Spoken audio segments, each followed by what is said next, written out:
Hello out there to the wonderful sports world that we have cultivated, all 21 of you. I know not all of you watch this on a frequent basis, but for those of you that do, hi, welcome back. This is, of course, yet another sports podcast, and we are, of course, your bearded brothers. I'm Matt. Hi. He's alive. And we're going to come to you today, and we're going to do a special episode because this week is the 2024 NFL Entry Draft. Now, both of us will tell you, there really hasn't been a lot of movement yet. The only major movement has been the Vikings trading away some stuff to get the 23rd overall pick. Which, okay, that was months ago. Or a month. Or more, something like that, month and a half, something like that ago, and we've kind of there've been a lot of rumors, and not a lot happening. It's been pretty quiet. I think ever since Chicago kind of deemed that they were going to hold on to the first overall pick, I think it's been quiet, and I think we're going to see a lot of movement at the draft. I'm expecting some firecrackers. It's going to be wild. Yeah, a lot of movement probably. I think it's gonna be wild. Teams are gonna be flopping every which way.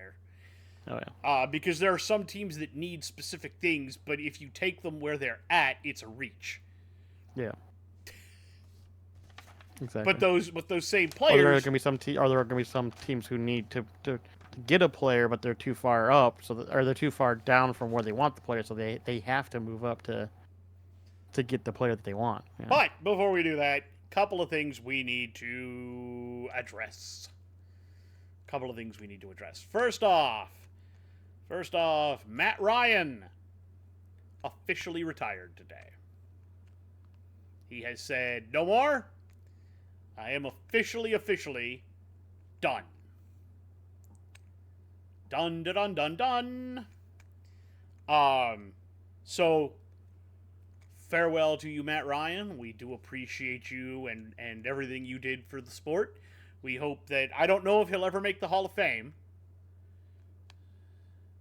I mean, he had a pretty good run with Atlanta. He did, and he might make it... He should make Atlanta's Ring of Honor. Yeah. But he's got an outside shot, I think, at the Hall. Yeah. Even if he doesn't make it, we appreciate all you've done for the sport and all you will...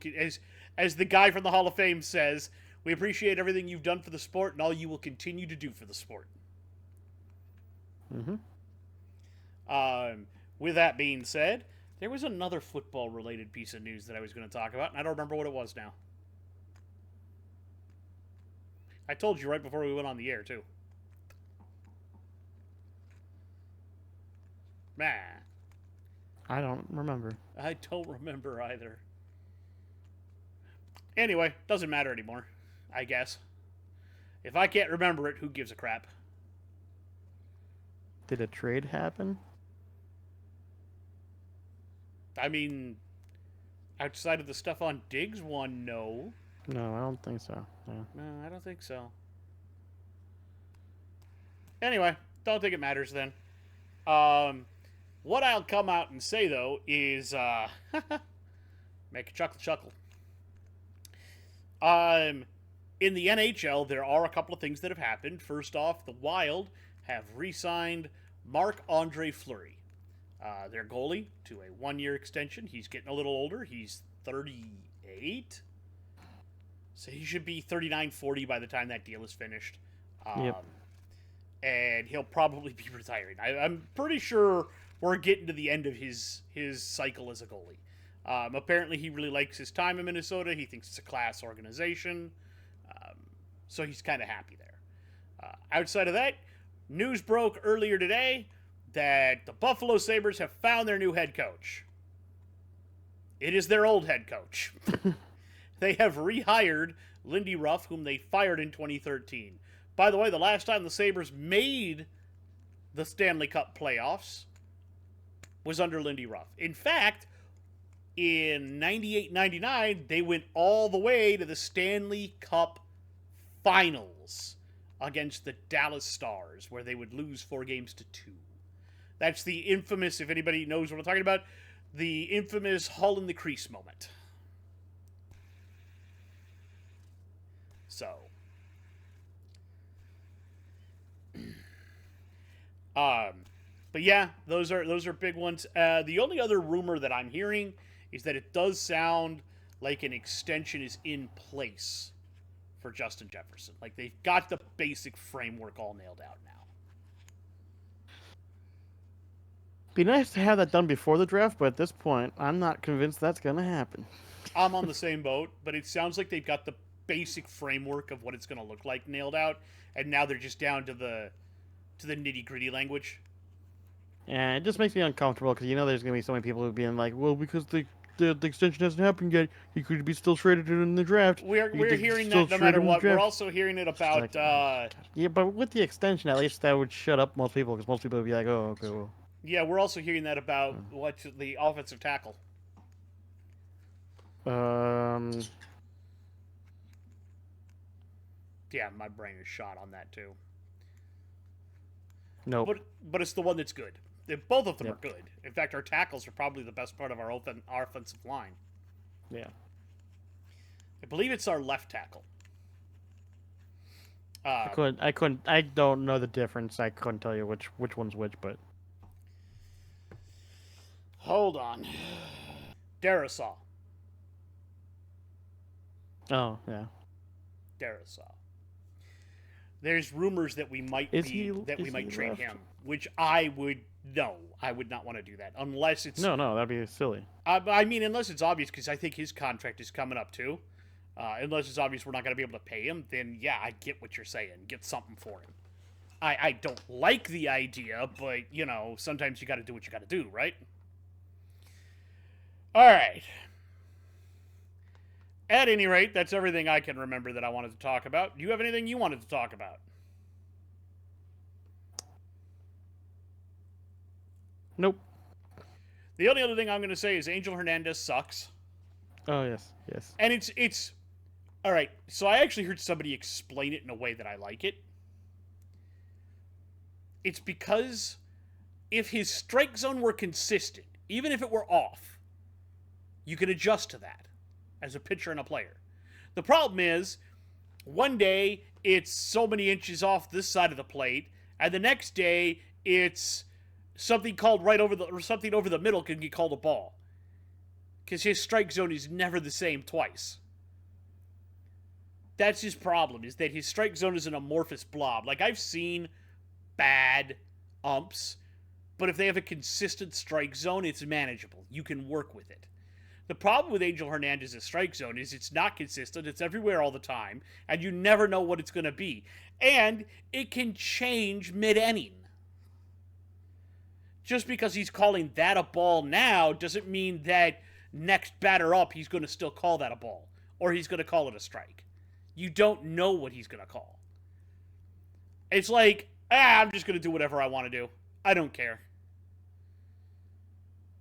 And apparently he can't be fired because the umps union is very powerful and they're protecting him. And I don't know why. Like, his fellow umps should want him gone because he's making the sport and their jobs look horrendous. So, we'll see how it all shakes out. I'm sure there will be enough outcry somewhere eventually that something will happen. You would hope so, but you just never know. Yeah, I know. All right, at any rate, Chris and I have our mock drafts of round 1 ready to go. And we're not going to alternate picks. Each of us is going to pick each 32 pick, and we're going to explain why we picked that player and put them where they are. I mean, sometimes we'll explain them, and sometimes we won't. Sometimes we will explain them. Sometimes it should be self-explanatory. Like, the first 4 picks should be self-explanatory. Should be. The rules are we're not allowed to make trades that have not happened. Because we're just, you could make a ton of trades and just make the perfect draft. But there is no draft that is perfect. Thus, we have to stick with the draft as it is now not with how we think it will play out. So, with that being said, Chris, would you like to start? Number one, Chicago Bears are on the clock. I mean, we're not overthinking this. We're not debating. Bears are selecting with their first overall pick, QB out of USC, Caleb Williams. There's not even a debate. I don't know why people want to even debate this. It's Caleb. There you go. Moving on. And I, with my first overall pick with the Chicago Bears, will select the quarterback out of USC, Caleb Williams. Yeah, there's no debate. He's obviously the best QB in the class. The Bears need a QB. They're actually fairly well set up for one now. For once, they have an okay offensive line. They have some good running backs. They have some good receivers, a couple of good tight ends, and a ready made defense. For once, the one thing that they are missing is a quarterback that can take them to the next level. That's obviously going to be Caleb Williams. Now, they might also be held back by bad coaching, but if they start flat, I'm guaranteeing you Eberflus is losing his job. They have put enough, management realizes at this point they have put enough stuff in place that if somehow the Bears don't start well, I think Eberflus is going to be pointed at as the problem. Number two, Okay. Washington Commanders are on the clock. Two. So with the second overall pick, the Washington Commanders will select QB out of North Carolina, Drake May. Yes, I know this is a little different. People are expecting Jaden Daniels here. I went Drake May. Why did I go Drake May?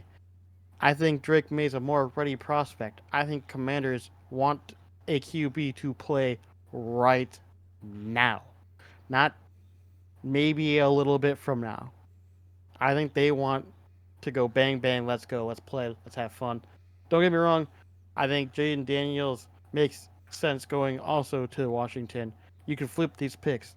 I just think Drake May at Washington would be more fun in a lot of ways to watch, and I just think for the Commanders it would make more sense. And the same thing for the next pick. I'll talk about that when we get there, but there's a reason why I did it this way.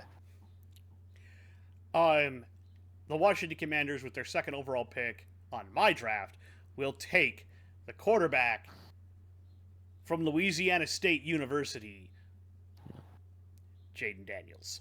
Now, the reason I went with Daniels here is because I think the Commanders, they're not. They are under new ownership, and as a team right now, the owners even have to understand they are not a quarterback away from competing. You are lots of pieces away from competing. So grabbing a guy who may not play right away, or if he does play, can use his athleticism to get out of situations that you're going to put him in because it's your line isn't great. You've got a lot of missing pieces. You've got at least one wide receiver that's pretty decent. You've got a running back that can move. And you got rid of your defensive ends, unfortunately, but you'll figure something out. The point is, you're a lot of pieces away from competing. Daniels, and allowing him to take a little bit of time to come in, I think allows you to do another season where you're bad and can maybe pick up another couple of pieces. That's just me. I just feel like overall Jaden Daniels makes better sense here, if you take a long-term view of it. See, I disagree, but that's just me. That's just us. We're going to. That's just me. So we know which way number 3 is going to go, but let's talk about it anyway. Number 3, the New England Patriots. You are on the clock. With the third overall pick, the New England Patriots will pick a QB out of LSU, Jaden Daniels. And what a way for these two to make the picks that they do, because Drake May now being off the board, going to the Commanders in my pick, now gives the Patriots a chance to, well, I should say Gerard Mayo in particular, to make that stamp of we are not the same old Patriots anymore. We are something new. We are something different. We are an athletic fucking team now. We're not going to just sit in the pocket and dunk and dive. We're going to get an athletic QB who can move out of the pocket, run around, make plays. That's what we're going to do now. And that's why they're going to get Jaden Daniels. Okay, I don't disagree with that. However, Gerard Mayo was brought up under the Bill Belichick coaching tree. So at number 3, they're going to take the quarterback out of North Carolina, Drake May, who feels like a Belichick pick. He really does. And that's why I'm doing it. If you think about Robert Kraft and the way that, the coaching tree that Jared, first off, he played under Belichick as a player. No, I know. But at the same time, just remember, just because they come up under the... You're right. And that's why I'm not... Did he bite you? He did. Sometimes they'll do something... Sometimes they'll actually have a slightly different coaching style, but with a similar methods. Right? No, and I get that, which is why I'm saying you could flip these. That's my argument to why I'm not mad, and I'm not arguing that you're wrong. I'm just saying that to me, he's a Belichick disciple. This is a Belichick-style pick. I have a feeling that this is how that will play out. More likely the way to go, probably. I honestly don't think this is how this is going to play out because I think one of these picks is getting traded. But probably. That's just me, and there's no way for me to adjust that here. But Drake May to the Patriots would actually be pretty good. They've got some decent wide receivers, but nothing great. They've got a few pieces that are pretty good, but not great. So it's going to be interesting to see how they play this out. Right. Agreed. Number 4, the Arizona Cardinals are on the clock. We're also not going to overthink this. Cardinals got their QB. They don't need a QB. What do they need? They need a wide receiver. So you get the best wide receiver in the draft. The Cardinals at number 4 will select the wide receiver out of Ohio State, Marvin Harrison Jr. No explanation. Everyone knows why. He's literally just the best wide receiver in this draft. Done. At number 4, the Cardinals will use their pick on the receiver out of Ohio State, Marvin Harrison Jr. Look, I'm going to be straight honest with you. There's a lot of people saying that, they're going to do Neighbors. Harrison is being a dick and purposely taking his draft stock. The Cardinals aren't going to be fooled by all that jive. Everybody knows what Harrison Jr. is capable of. Everybody knows what he can do. They're going to select Marvin Harrison Jr. There's no question in my mind. You cannot even say Neighbors is a better or as good a receiver as Harrison Jr. Get out of here with that. Bye. That's wishful thinking for anybody that hopes that he drops to like number 6 so that the Giants can grab him, because that's what, Giants fans are salivating over. But I don't even think they're going to go that way. So that's a whole other discussion. But yeah, they're obviously going to take the best receiver in the draft, Marvin Harrison Jr. Number 5, the LA Chargers are on the clock. Now this is where things get a little spicy potentially. You could go some different routes here if you wanted to. There's a couple of ways to go, yeah. But I decided to look at their team a little bit and went, they did some stupid shit this offseason. Let's fix a couple of those really stupid decisions first. So, at number 5, Chargers will select a wide receiver out of LSU, Malik Neighbors. Can't get the number 1 best wide receiver? Get the number 2 best wide receiver. There you go. You now have wide receivers to throw the ball to now again. Yay! I agree with you that there were a couple of ways you could go. Wide receiver is definitely a need. Offensive tackle is definitely a need. Yep. That's the one I was thinking of. Yeah, they can go either way here. I, however, think that they are going to select from Louisiana State University the wide receiver, Malik Neighbors. You thought you were going to be able to get your big wide receiver to take Keenan Allen to take a pay cut. Keenan Allen said, no. No, I'm not doing that. And, you immediately had problems, right? You immediately had problems because you'd already let Mike Williams walk because he wouldn't take a pay cut.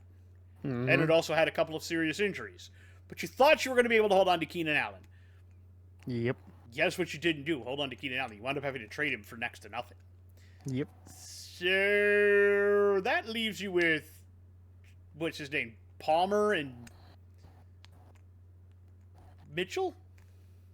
Oh, Johnson? Johnson, yeah. Johnston. Johnston. Leaves you with Palmer and Johnston. Quentin Johnston. Quentin Johnston. Who quit on a Could lot of still passes be- last year. Could still be good, but like Maybe. But I don't think you're willing to take that hard chance. to tell right now. Yeah, I don't think you're willing to take that chance. I think Not ready quite yet, possibly. I think you have to take Malik Neighbors here. I don't think there's No. another option for you right now. Number 6, the New York City Giants are on the clock, and this is where things could go completely off the rails. This is where things can go in fun territories, and I'm ready for it because knowing that there's going to be so many trades happening is going to make this particular draft for me so much more fun to do because I know a lot of these picks are not going to stay the way they are, which is what makes them crazy and hilarious. But we're doing it anyways. So, at number 6, the New York Giants have finally put their foot down. They are tired of Daniel Jones, and they select QB out of Michigan, J.J. McCarthy. Okay. Hey, it's the next best QB. I'm laughing because at number 6... Potentially, anyways. At number 6, the New York Giants select from the University of Michigan Wolverines quarterback J.J. McCarthy. Yes, they're tired. They're done with Daniel Jones. They're looking for the next thing. Yep. Jones is obviously a broken product. I think McCarthy's better, but I don't know. I don't know either. Yeah, he's Nobody's on a sure. similar. He's on a similar level as to what people thought Jones would be, except for Jones is a little faster and JJ's a little bit more accurate. So it's just and I slight think, swap there. honestly, I feel like JJ's a little... I feel like he loves the game a little more. Yeah, I think I'd agree with that. Yeah. Yeah. I feel like he's more studious and loves the game a little more. Jones enjoys the game for what it is, but I don't think he has any designs to take it beyond where he's at. Yeah. So, we both agree on this. Now comes the fun part because there's a lot of things and a lot of different ways that we can go here from here on in. So, at number 7, the Tennessee Titans are on the clock. So I kind of looked a little bit and was trying to decide what do the Titans need, right? And that was the most important thing right off the bat because there's a chance they're still here. There's a chance they might not be here. But what are some of the big things that they need, right? And I was thinking at first, well, maybe a wide receiver. A wide receiver could be possibly here. But I looked at it a little bit. I thought about it a little longer. Went maybe not a wide receiver. They just went out Maybe and spent for one.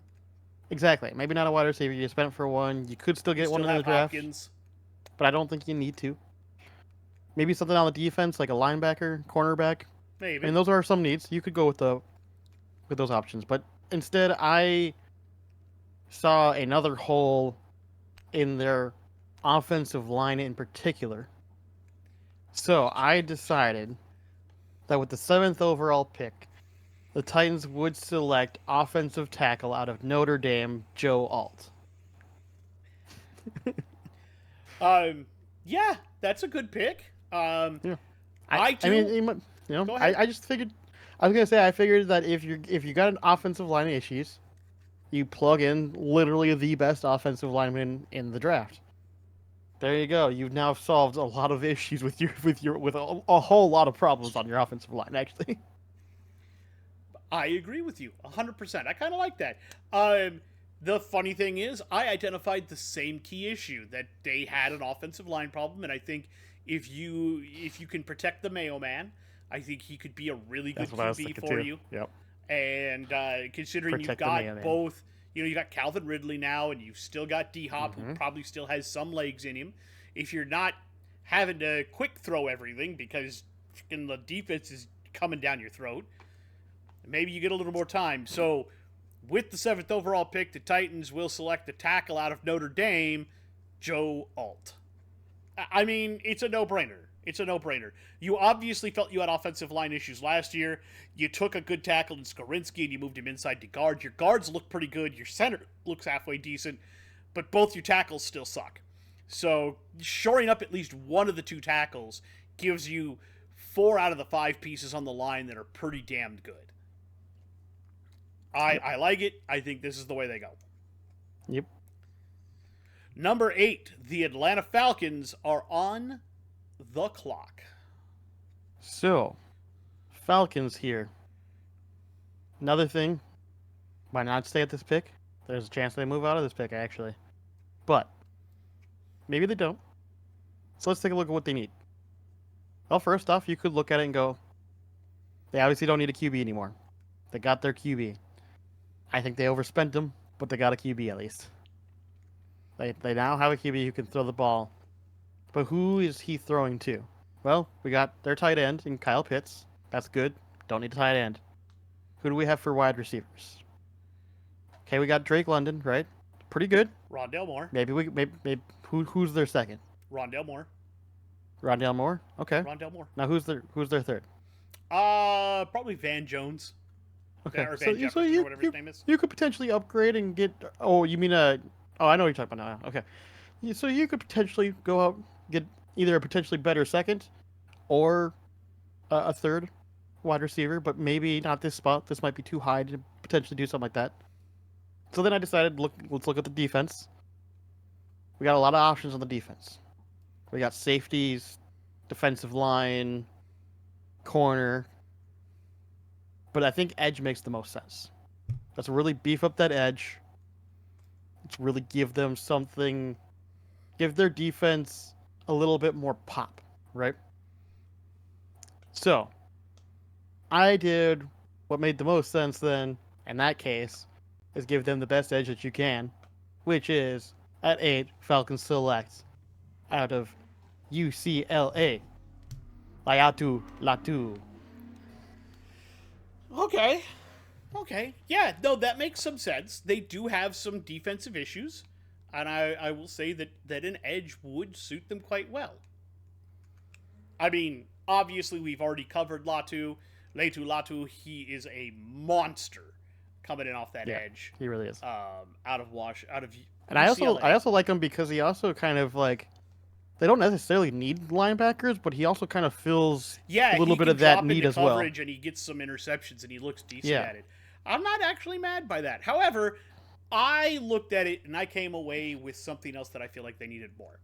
Because having watched Kirko for several years now, You think their offensive line needs a little bit more work, huh? Yep, because Kirko does not throw well under pressure.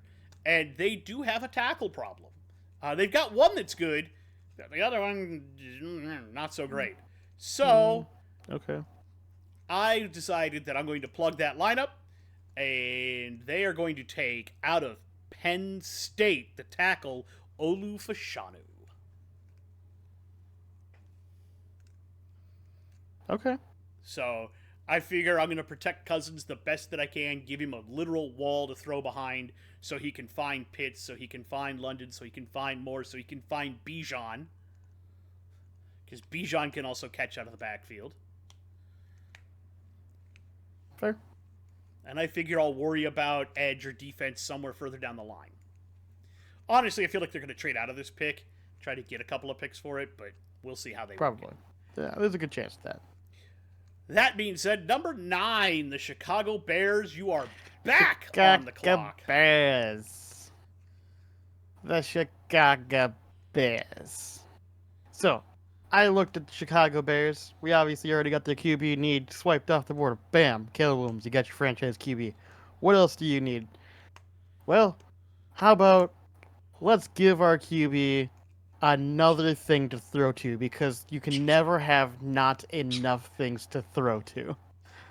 So the Bears, with the 9th overall pick, will select wide receiver out of Washington, Roma Dunze.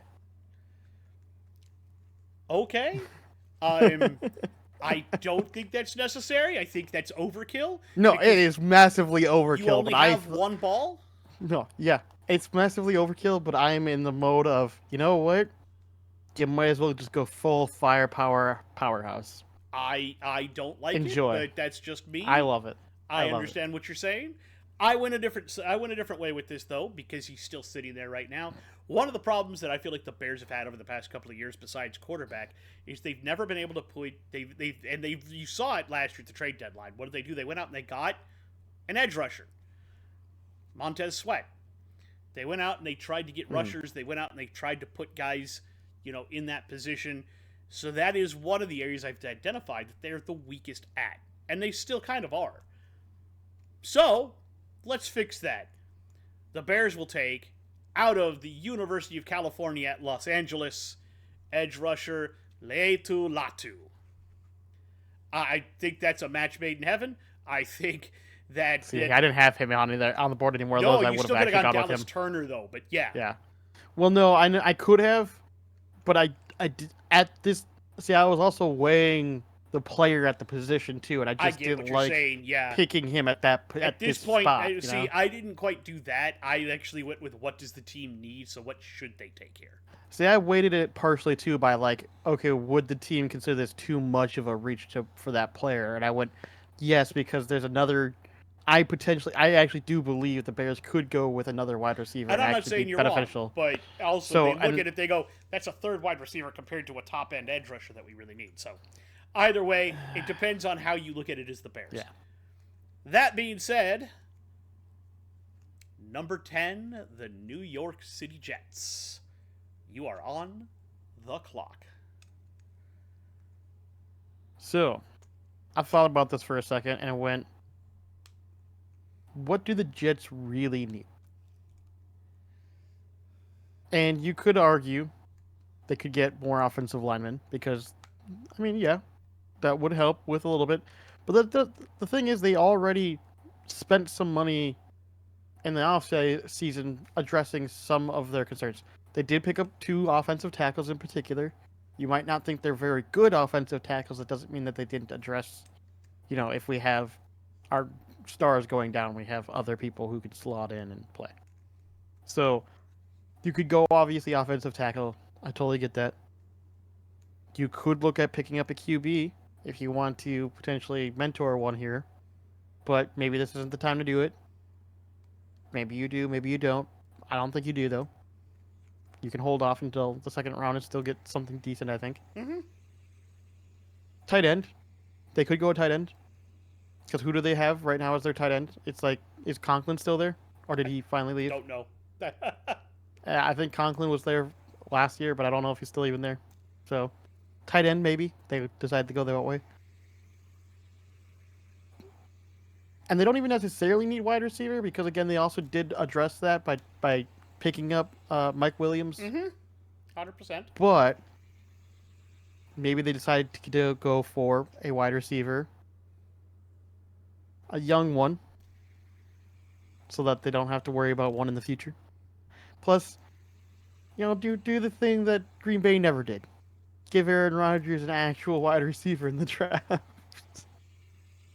And that's what I'm going to do. The Jets are going to, at number 10, pick a wide receiver out of LSU, Brian Thomas Jr.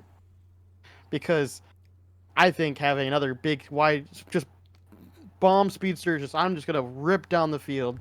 Let's have some fun. I mean, he's not super fast, but he's pretty fast. Oh, he's pretty fast. I will be honest, but He is pretty fast. But I figure you give him a big, deep ball guy. Yeah. did you forget about Garrett Wilson and Alan Lazard? No. Yeah, they're there.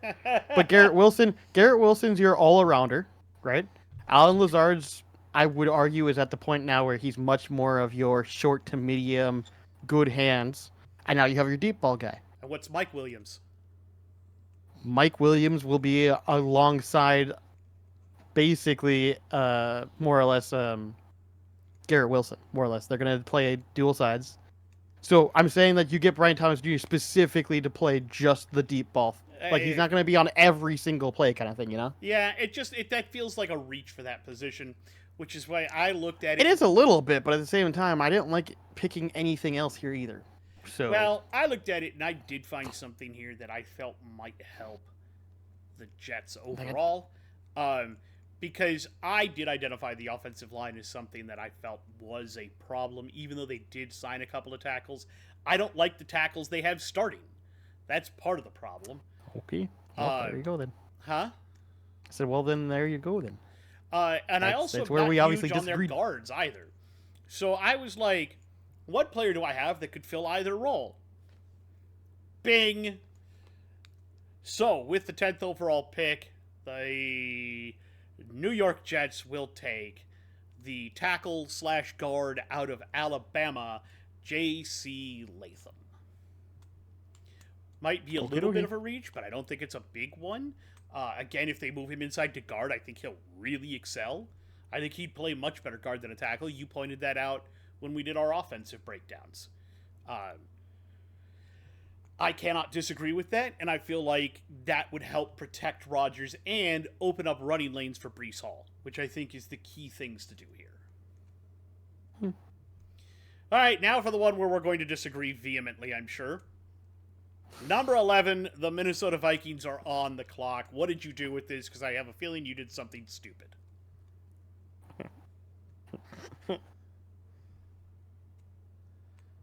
No, I did not do anything stupid. I did the exact thing that you expect me to do here.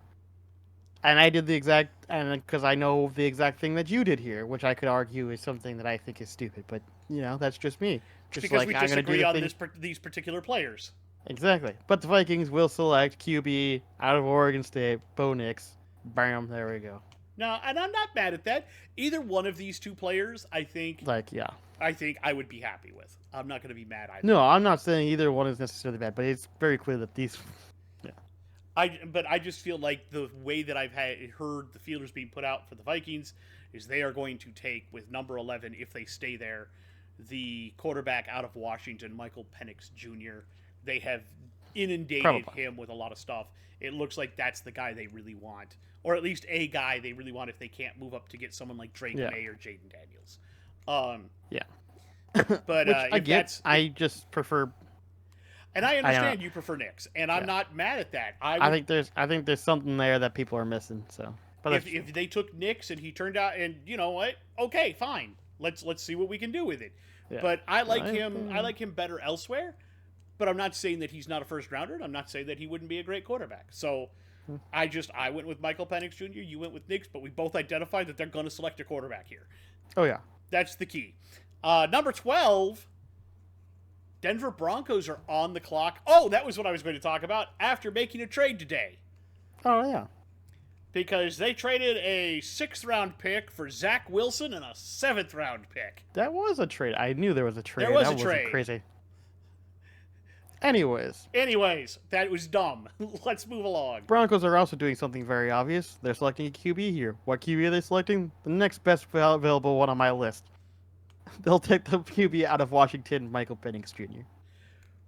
The Broncos on my list are also selected a QB, and they're going to take a guy that seems to fit with what Sean Payton does, which is take smaller, undersized QBs that are great at accuracy and turn them into world champion quarterbacks. So they're going to take Bo Nix out of Oregon.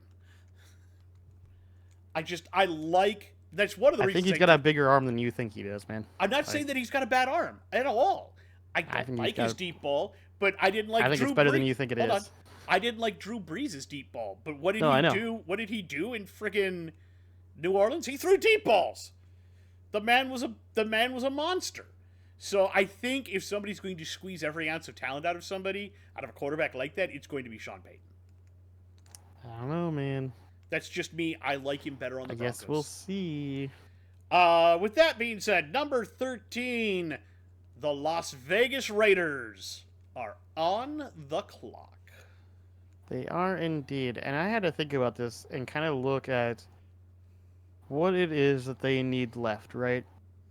Because obviously here, at this point, you might be looking at it and go, well, maybe they decide they want to draft a QB because they're not okay with Aiden O'Connell and Gardner Minshew. But there's not really now a QB here that I'm very comfortable picking at this spot Exactly. that makes sense here.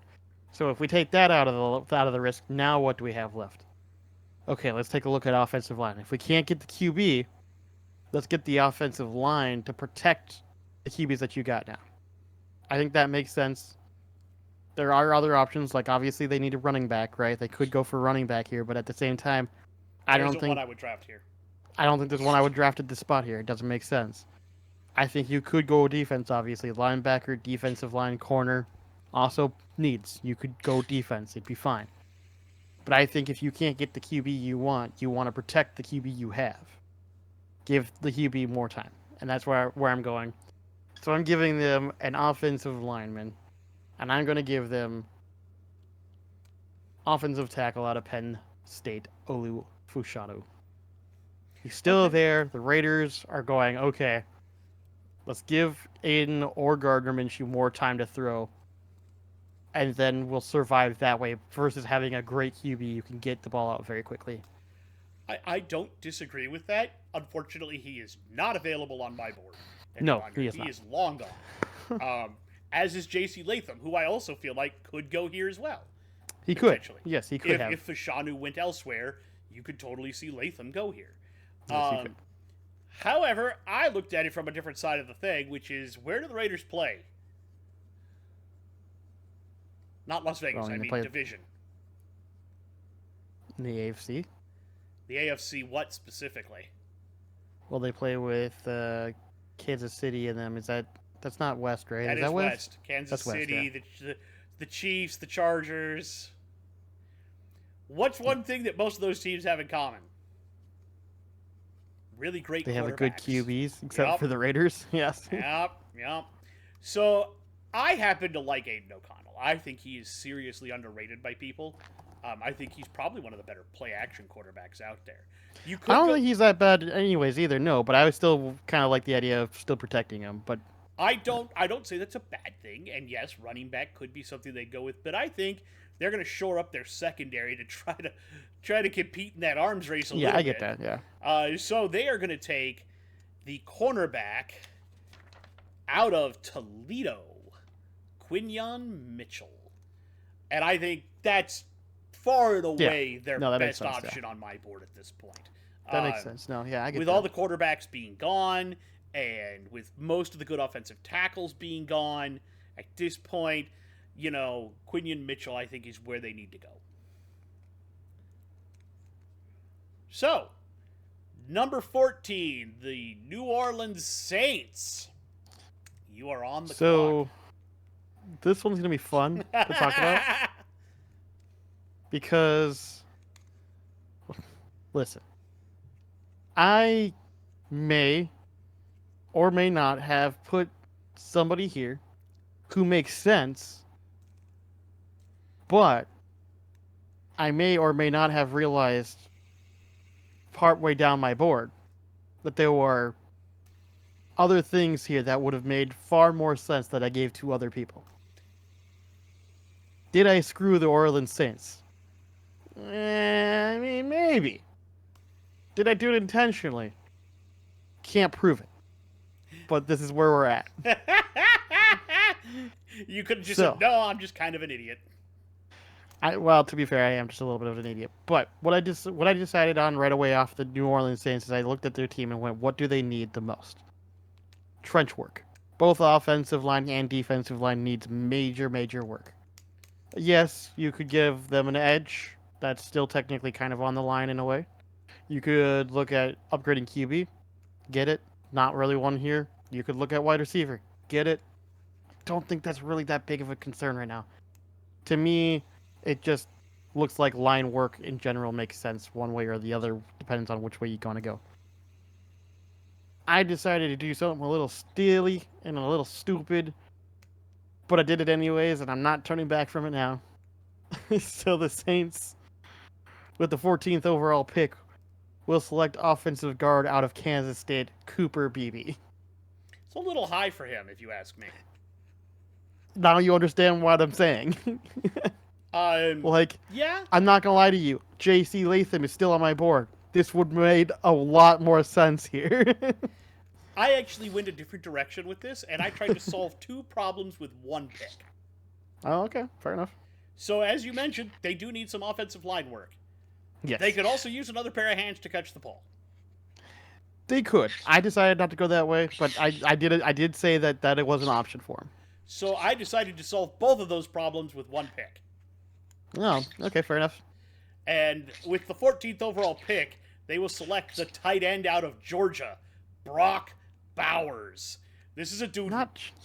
This is a dude who blocks. This is a dude who catches. This is a dude. I think he's fantastic. You didn't see what I saw in him, and I don't know why. I don't. I think a lot of people do, though. To be fair, I don't know. A lot of people agree with you on that one. Brock Bowers, like, I get it. I just don't think there's a lot of teams that need tight ends, and I just think that the Saints don't really need a tight end. But hey, they don't really have a tight end. I think that they could use a tight end who can catch. He can also block, so I think it increases your line. You allow him to chip. You get some more movement out there, and I think you get another pair of hands that's pretty good over the middle. Maybe. Just my feeling. I get it. I get what you're saying. I get what you're saying. And I get what you're saying. It's just, by now, most of the good offensive linemen are off of my board as well already. So it's like, nah. And defensive line, they got Breesy. They still got Will Smith. They've got a couple of good pieces still defensively that I'm not as worried about defense. That's fair. Now, number 15, the Indianapolis Colts. You are on the clock. So as I was looking at the Colts, I'm looking at what they needed. I was right away noticed wide receiver makes a lot of sense here. You're picking up a wide receiver as a second solid set of hands. I won't say that's a bad idea. Makes a lot of sense here. But I kept looking at my board and seeing what players I still had left, and saw another spot that would make sense for them to try to draft with a player that I thought would be a lot of fun at this particular spot. So I did that instead.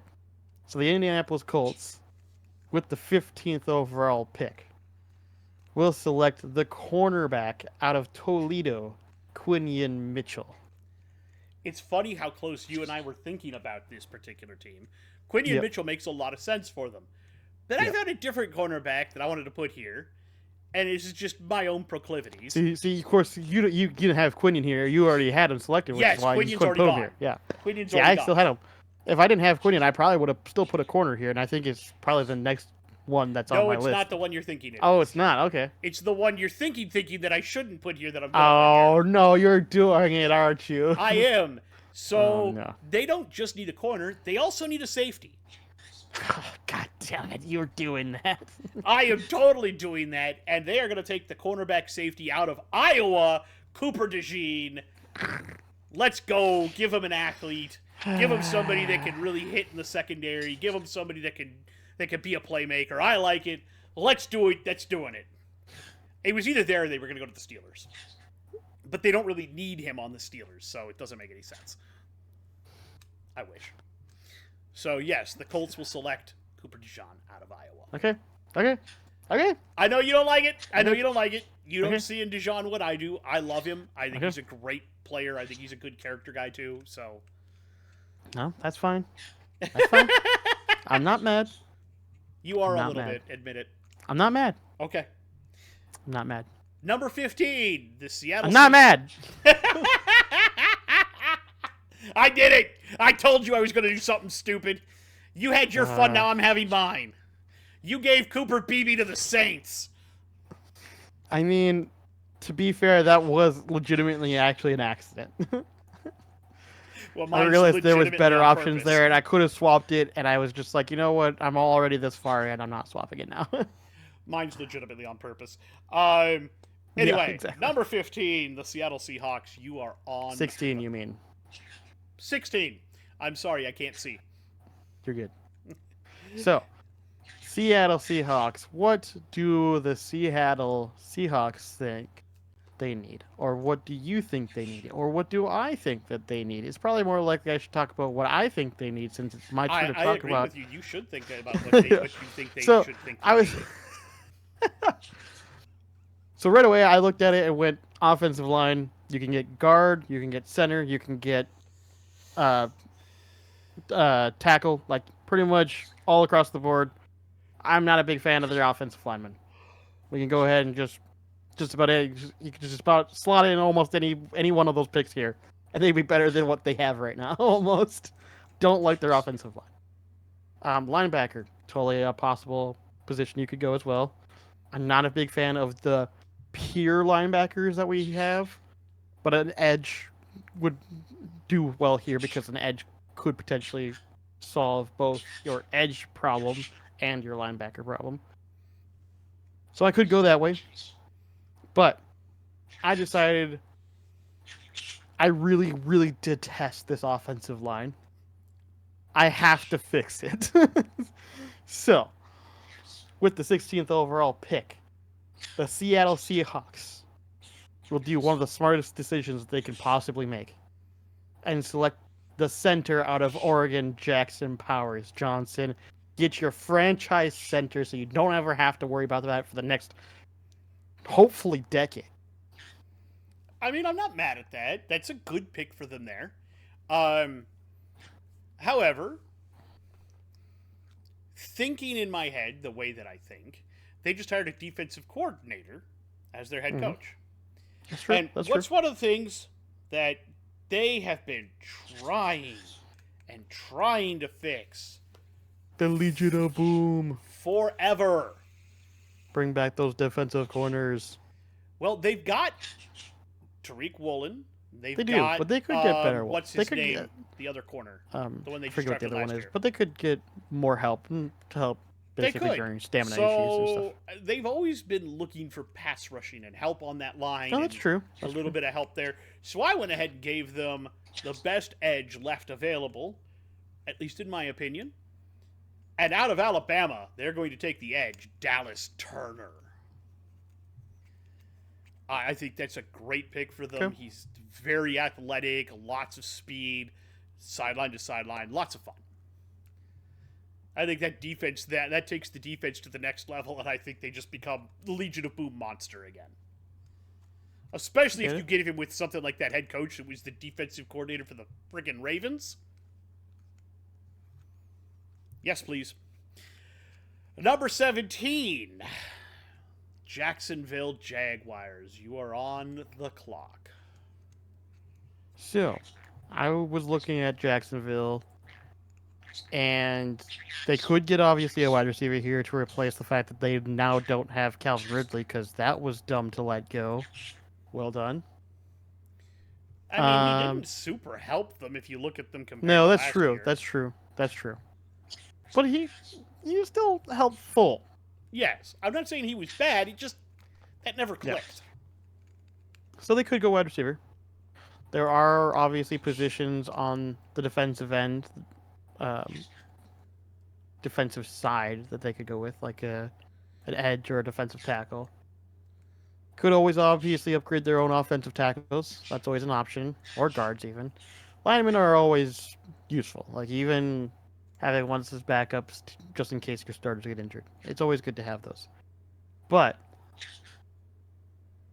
I identified that I think the Jaguars need some more corner help because if there's one place they've been being burned on the most recently, at least as far as I can tell, it's corners. Their corners are not as good as they could be. So I think they're going to upgrade a corner.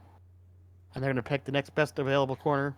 So at 17, Jacksonville Jaguars will select corner out of Clemson, Nate Wiggins. I'm not saying that's a bad pick. That's not a bad pick. It makes sense for the Jaguars, too. He makes actually kind of absolute fits sense. that I'm not comp mad at it. that they're going to run. Yeah. So I looked at the Jaguars and I identified that they have a different problem, which is their offensive line isn't stellar. And it kind of didn't protect T-Law very good. So T-Law looked like I butt agree. last year. So, being that I didn't take him off the board last pick, where I could have, but I didn't, I decided to go with an edge. This pick, I think they're going to go ahead and grab the anchor for their line for the next decade, and they're going to take the center out of Oregon, Jackson Powers Johnson. No, that makes sense. I get it. Makes perfect sense.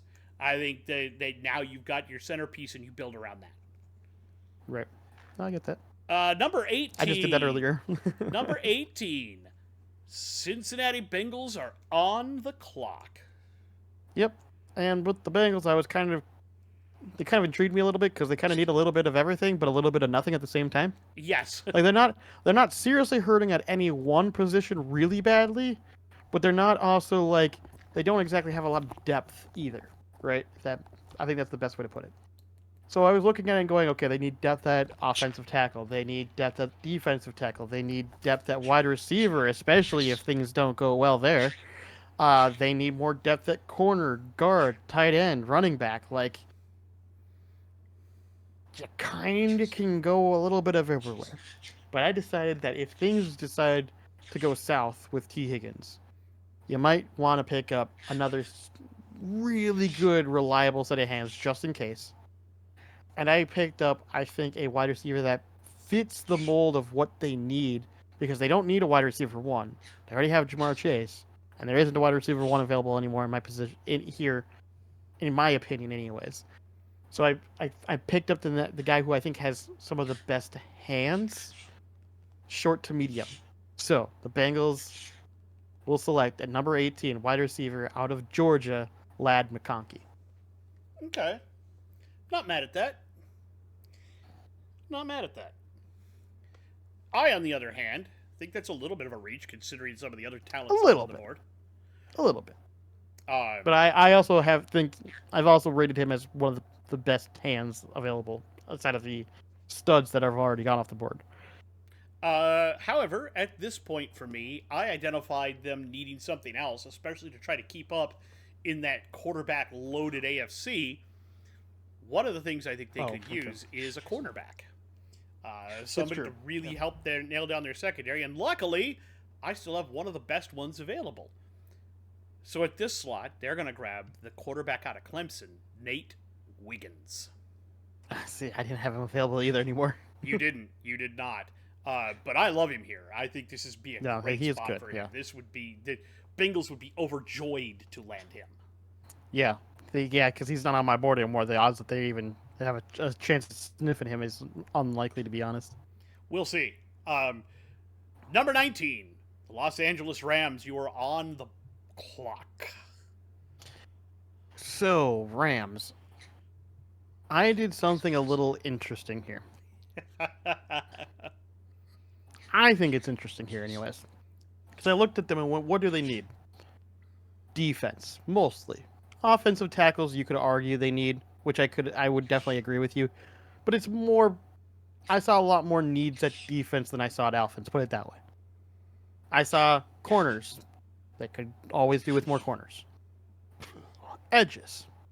Definitely could improve on edge. Linebackers. Could definitely improve there, but I don't like any of the options there, so we're probably not going there. Defensive line. That's always an option as well, especially considering the fact, guess who we recently lost? And I thought, well, the Rams did just lose out on one of the best defensive players recently, right? I assume we both can agree on that he's definitely a Hall of Famer, Aaron Donald, right? Mm-hmm. So why not get another really good defensive solid piece to help rejuvenate and be another Aaron Donald-esque, hopefully, player? The Rams will select at number 19, defensive tackle out of Texas, Byron Murphy II. The problem is I don't see Murphy as an Aaron Donald player. He's a great tackle. I disagree. I'm not going to be mad. Yeah.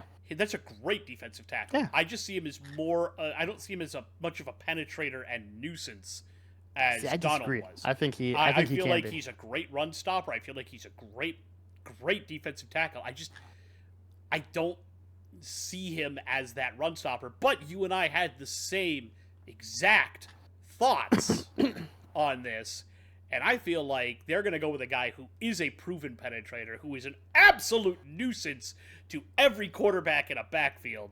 And they're going to grab that stud out of Illinois, the defensive tackle, Johnny Newton. Yeah, see, we have those flipped. I think it's very clearly Byron Murphy the better option here, but that's just me. And again, we can disagree on Yeah. that. We I'm have not saying different that reads on either those players. player is bad. I just No, feel like neither player is bad. I just think Byron Murphy makes more Byron sense Murphy here, is a very good all-round player. I feel like Johnny Newton is very much a pass rush, get inside and make trouble for the quarterback style player, and I feel like that's what Aaron Donald was good at everything. he was, and that's why I think Brian Murphy makes more sense because he also is we'll good see. at everything. Either way, I think they're going DT. Yes, I agree. We're just disagreeing about which DT they take and which one they value more. I like Johnny Newton better. You like Brian Murphy the second better. Either way, I still think they're getting a great damn DT. Oh yeah, especially at this place. There was one point where it was Johnny Newton or Murphy could go like in the top 10. That's true. Yeah.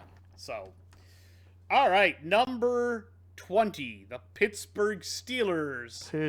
Are on Steelers. the clock. What are the Pittsburgh Steelers doing?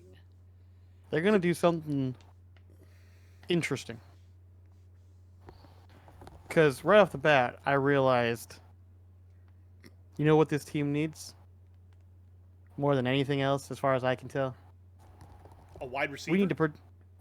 Well, I mean, they really do need a wide receiver. Okay, I'll give you that one. That is one of the big ones that they also need. But what's one of the other things that they really need? Offensive tackles. They really need offensive tackles. Like, especially if you're going to give Russell Wilson the ball, you're going to need offensive tackles. So, I decided at number 20 that they would select the next available offensive tackle in their opinion, and in my opinion, which is, at number 20, Steelers select offensive tackle out of Georgia, Amarius Mims. That's not a bad grab. I wouldn't say that's bad. They did take an offensive tackle last year. They did. Which is why, at this point, I don't think another one to pair up with. I don't think they're going OT. Probably not. They probably won't, but they really do need another one, to be fair. They really do. I'm not going to say they don't. However, they did do something, and that's they traded away one of their two really good wide receivers. Well, two wide receivers that are starting caliber. Yeah. Let's not say really good. Now all they've got left is Pickens. So I think here they're going to try to reload on that. And I still have one who slipped down my board. You've already got him gone off of yours, but he's here on mine. So out of Washington, they'll grab the wide receiver Rome Odunze. Yeah, I just have a feeling Rome's going to be gone by then for sure. I don't. If he's still there, that is a good pick. Yeah. I don't disagree with you, and I think you could see a trade up by somebody to go pick him. Yes. Yeah. 100%. But if you go based off of need, you're going to get. This would be a good spot for him to go.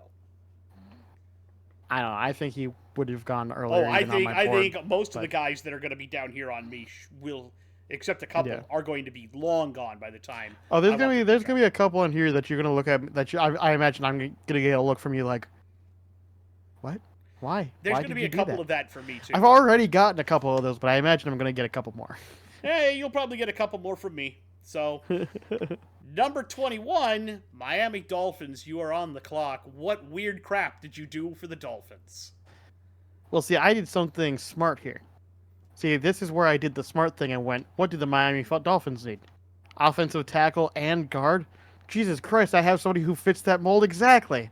The Dolphins at 21 will select offensive tackle / guard out of Alabama, J.C. Latham. Not bad. Unfortunately, on my board, he's gone. So what else do the Dolphins actually need? Looking around, what did they lose in free agency? Oh, yeah, they lost a couple of edge rushers in free agency, didn't they? That's where I was originally looking, yeah. They lost a couple of edge rushers. You know what? There just so happens to be a guy who's a pretty good edge rusher who already played in their backyard. So, with the 21st pick, they'll take the edge out of Florida State, Jared Verse. Okay, that's fair. Home state player. I mean, you've already got a built-in fan base for him and everything. That's fair. It's not often you get to do that, by the way.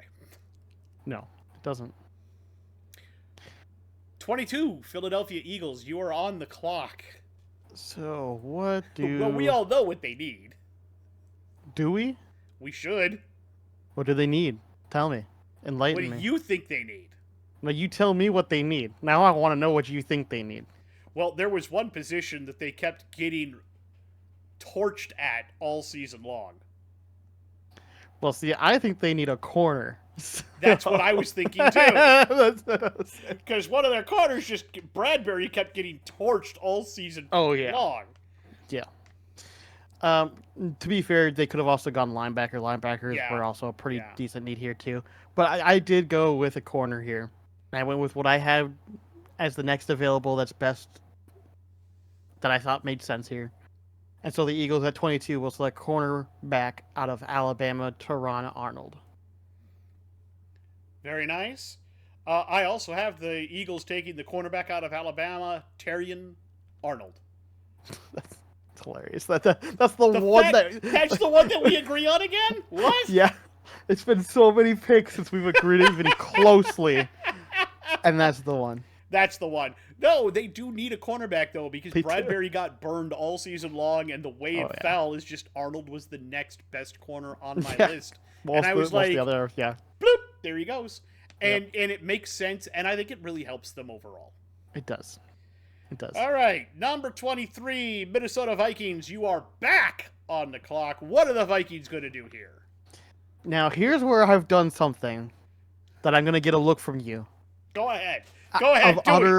Of potentially utter disgust in me. Oh, did you take another quarterback here? I did not. Did you take a wide receiver here? I did not take a wide receiver either. But I did look at their running back room and go, Okay, I'm not mad Aaron at that. Jones only there for 1 year. Let's go ahead and pick a halfback. That's not horrible. But I'm going to pick the halfback that I think is the actual top halfback in the class.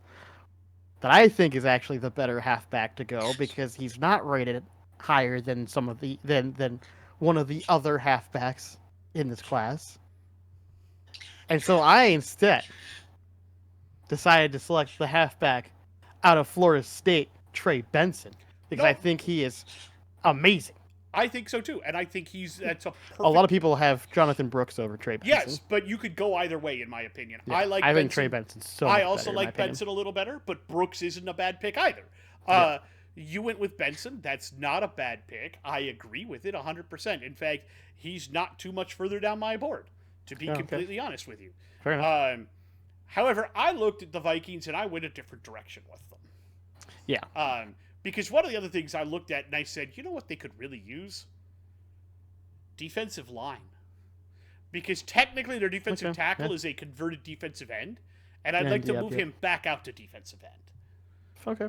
So what I'm going to do, because he's still here on my board, and if he were here in real life, you would wet yourself at the ability to get him, is to take the defensive tackle out of Texas, Byron Murphy II. Oh, yeah. He's already gone off my board. Yeah. Yes, but if you could get him here, you would love it. Or Johnny Newton. Either or. Or here. on my case, it would be Johnny Newton. Yeah. Either or. They could have got Johnny Newton. I would be very happy to get here. Yeah. That being said, it's one of the other things I think Minnesota could use. It would really help them plug that defense. Give them a good, solid rush now with Greenyard and everybody else that's come in for that team. See what they can do. Number 24, Dallas Cowboys. You are on the clock. Cowboys. See, the Dallas Cowboys think like everybody else. And they're looking at us, the Vikings, going, look what they did. They selected the wrong halfback. So we're going to select the right halfback. And so the Cowboys will select the halfback out of Texas, Jonathan Brooks. Keep him home. I'm not saying that's a bad pick, and it would be a Jerry... And they need a halfback too, anyways. It would be, that's one of the major things they need, and it would be a Jerry Jones thing to do. It would be a Jerry Jones I'm not mad at that. However, I say they do take a halfback, and because Minnesota didn't take him, they're going to grab the running back out of Florida State, Trey Benson, that's going to carry them into the future as their premier running back. I don't think there's a question that he's better than Brooks, in my opinion, but you can make the argument Brooks should go there. Yeah. That being said, number 25, the Green Bay Packers are on the clock. Yep, we have to draft for the Green Bay Packers. So I looked at it and went, what do I think the Packers actually truly need? And I identified linebackers, corners, and safety on their defense in particular looked like spots that they could improve on. And while they could also upgrade their guard and potentially they can't really upgrade their running back, but potentially bring on a young running back here, they could do that. Obviously, the two running backs who could potentially go in the first are already off the board at this point, so don't even need to talk about that one. I think guard and offensive tackle they could potentially go with here if they want to protect Jared Love. However, I think linebacker they really need really badly. At this point, this far down the board, I think picking up one of the just all-around linebackers is fine and makes some sense here. So they'll pick up, I think, one of the better linebackers still on the board. At 25, Packers select out of Texas A&M, Ed Jirin Cooper. I'm not mad at that. That makes sense. I looked at it and I went another way. And I said, what did they lose recently? Oh, yeah, they lost their franchise tackle, David Bakhtiari, to retirement.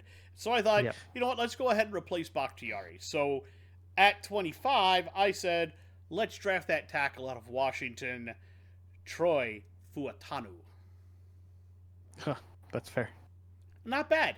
And I think that, now you give Jordan Love some protection back there and he looks even better. F my life. I mean, he was no longer on my board, so.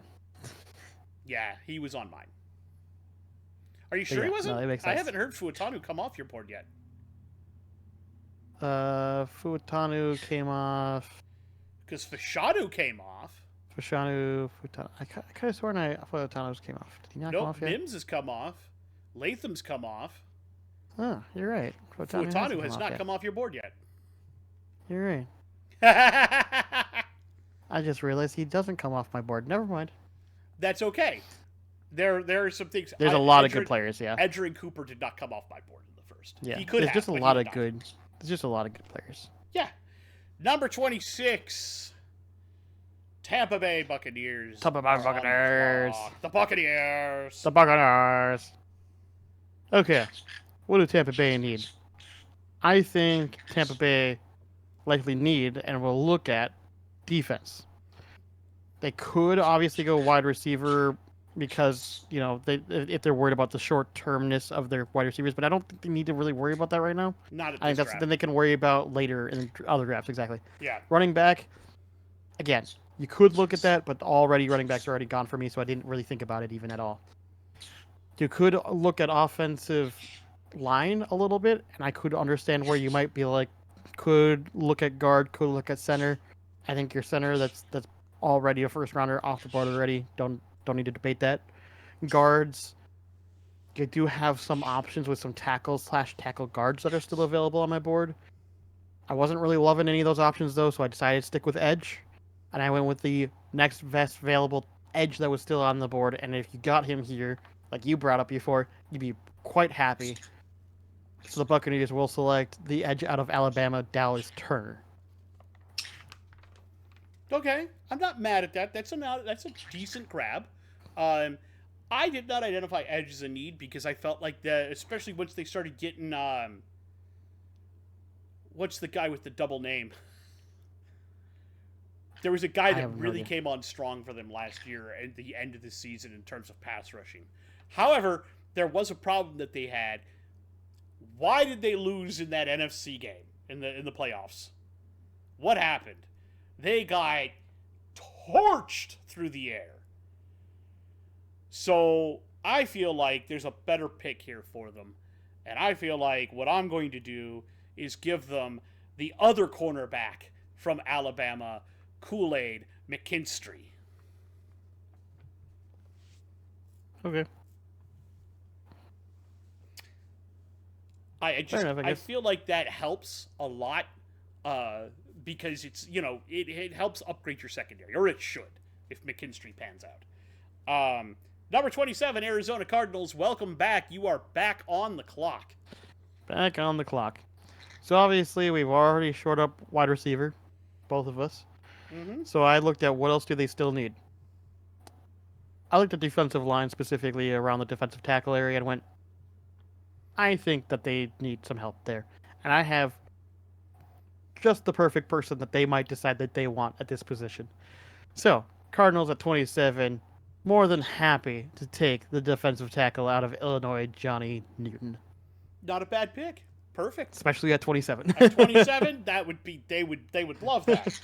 However, because he's already off my board, as is Murphy II, both are gone. Yeah. I can't upgrade that. And most of the really good corners are now gone, so I can't really do much with that. So what am I going to do?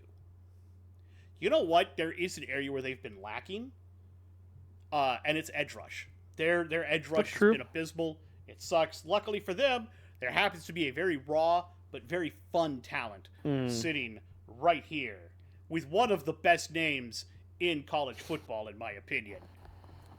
And so they're going to grab the edge out of Penn State. Chop Robinson. Chop, chop. Chop, chop. And I think he brings some life to that Arizona defense. And I think it'll be fun to watch. Maybe, yeah. Number 28, Buffalo Bills. You're on the clock, and I think we should know what they should do. Right away, I looked at the Bills and went, what did they do recently? Oh, that's right. They got rid of a wide receiver. What do they need? Oh, right. A wide receiver. So that's what they're going to do. They're going to select, I think, the best available wide receiver still on my board that I think is the best available still left on the board. So at 28, the Bills will select wide receiver out of Texas, Adonai Mitchell. At number 28, the Bills will select the wide receiver out of Texas, Adonai Mitchell. We agree again. That's another weird one that another we just weird kind of one. This player fits here. Yeah, no, it makes sense too. Like, if I look at it and I think about it, the way that I ranked my wide receivers and thought about it, I was like, no, that's perfect. They got rid of Diggs. Bring in a guy who can do a lot of things and is bigger than Diggs and might actually be better. So yeah. Oh no, I agree with that. Number 29, Detroit Lions. You are on the clock, and I think this is the lowest I've ever seen them pick. I know, it's crazy, right?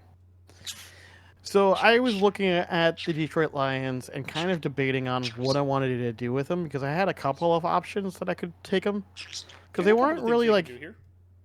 Yeah, I was gonna say I don't think they were like mega hurting on any one specific thing.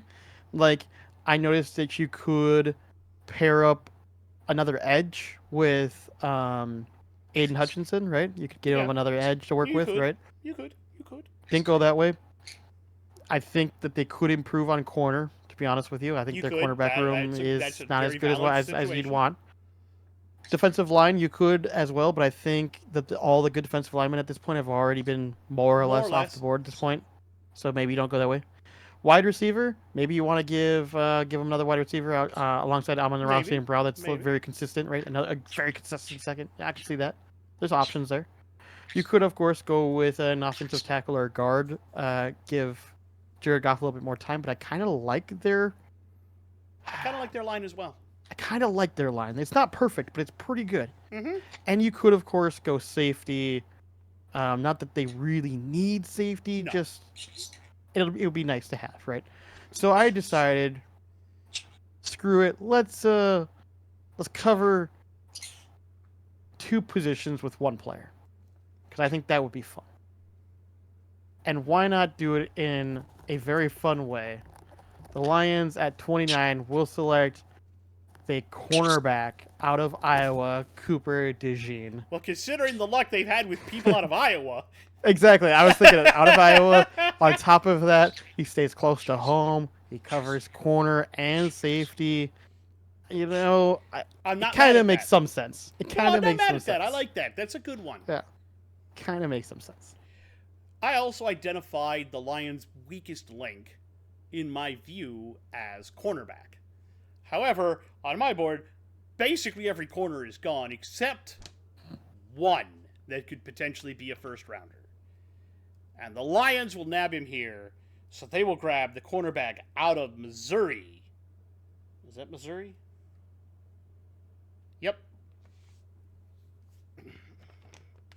Yep. Missouri. Ennis Rakestraw Jr. Oh, yeah, Rick Strong. Because corner is something they definitely do need. Yeah, And this was the last one left on my board. that's fair. Number 30, Baltimore Ravens. You are on the clock. So this is another one of those. Let's look at what they have at kind of interesting funds. They could go wide receiver, right? Get another wide receiver, pair him up with Flowers. Flowers is obviously your deep ball Mm-hmm. guy. Get somebody who fits more in the slot. Maybe you go that way. Maybe. I didn't. I had options at wide receiver that I could have put here, but I didn't really like them as options. If I put it that way, like I That didn't makes think they sense. fit. I don't like. I don't think they fit the Ravens very well. Put it that way. Edge was an option. I could have gone the edge. I didn't go that way. Safety I identified as a potential weakness in linebacker. Kind of was debating on those, but ultimately I decided to pick a player that can cover two positions with one stone, and I decided I was going to do that with their offensive line. And the Ravens were going to pick up offensive tackle out of Oregon State, Talise Fuwaga. That way he can cover both guard and tackle, and they can kind of move him wherever they need to.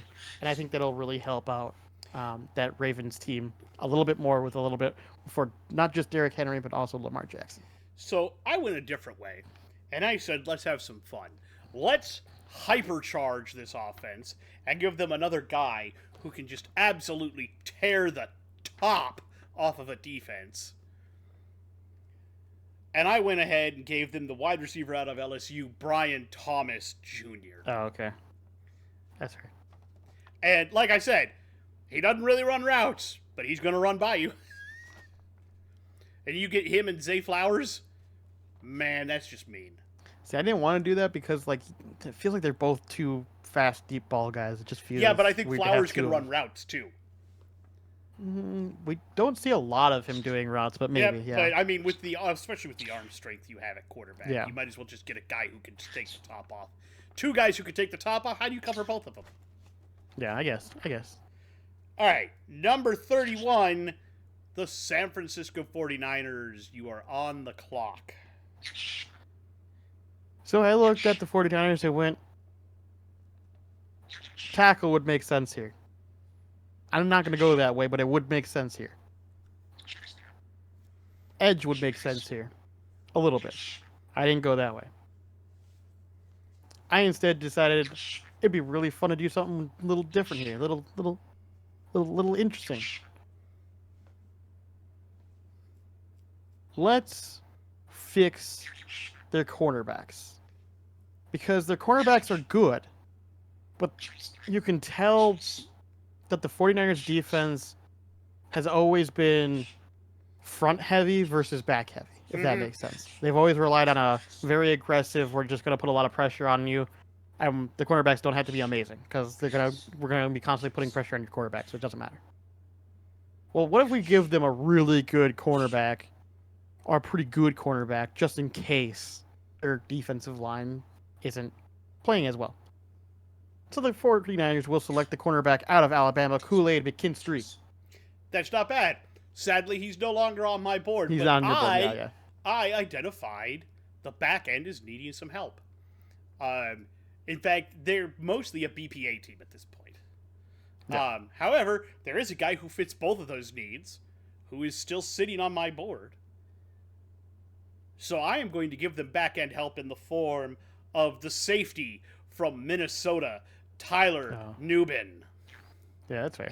That is not a bad grab for them either. I think he fits their scheme well. I think having a guy that loves to ball hawk the way he does, I think that would be a lot of fun to watch. And number 32, your Super Bowl champion Kansas City Chiefs. You're on the clock. Now, the Kansas City Chiefs at this point are looking at the board, salivating that this player is still available at this position because this player reminds them so much like one of their old players that they don't even know if he can catch the ball. It doesn't matter. he can run really fucking fast. The You did the Chiefs same will thing I select did. the wide receiver out of Texas, Xavier Worthy.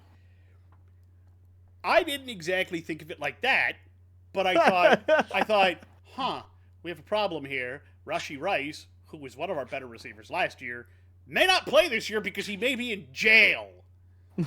That too, yeah. So what did we get? Well, we got Hollywood Brown. Is that enough? I say no. No. So I gave them the next best receiver on the board, the wide receiver out of Texas who can absolutely take the top off of anything, Xavier Worthy. And that is the end of the round one mock draft. I think it's funny how we agreed at the very end, too. Now, I noticed there were some people that didn't come off your board. No. Interestingly, Jared Verse did not come off your board. No, Verse did not come off my board. Nope. Chop Robinson did not come off your board. Chop Robinson did not. Newman did not come off. Nope, And Newman. Rakestraw did not come off. Nor did Bowers. But again, you don't believe in Bowers. I didn't really have Bowers on my list, yeah. Yeah, you don't believe in Bowers. I don't. But it's funny the weird convergences we had after the couple of Yeah, there's always every 5 or several 6 picks we'd always picks, have there'd like be one that would be one like, blink. weirdo that's just like, yep, all right. Because I think we were off until we got to, because we started getting off, like we flip-flopped Penix and Nix, but we both agreed that either way those could fall. And then we were off until we hit Terry and Arnold at the Eagles. Yeah, it went for a while. Yep, and then we both had And then it was the Adonai Bills, Mitchell to the Bills. and then at the very end. And then at the very end, again. Xavier Worthy to the Chiefs. I think that was funny. Yeah. That was fun. Now, we both want to put out that we both think there's going to be a lot of movement in this draft. Yeah, I don't think. Now, I'll be interested to see how many of these players end up with the teams that we selected them to be for. But not But at I the think- position where they're at. But I think those positions will be very much different. Oh, yeah, I agree. So we'll have to see how all of this goes. Join us Thursday. We will be... well, you won't be able to join us Thursday. I'll probably have the video out Friday. Join us Friday. So keep an eye on the channel Friday, because Thursday we are going to watch the draft, and then we are going to record our reactions to said draft. And we hope that is kind of the way this plays out. We're hoping that that'll be fun. We did it last year. I plan to do it again this year. It may take me a little longer to edit because, much like our other videos, I like to put the team name up top and who they pick, and then have it transition to the new team colors from their old college colors. And I like to do, trade alert and stuff like that. So we'll see how all of this works out, and we'll give breakdowns of how we think things play out. And I think I'm going to be doing a lot of trade alerts this year.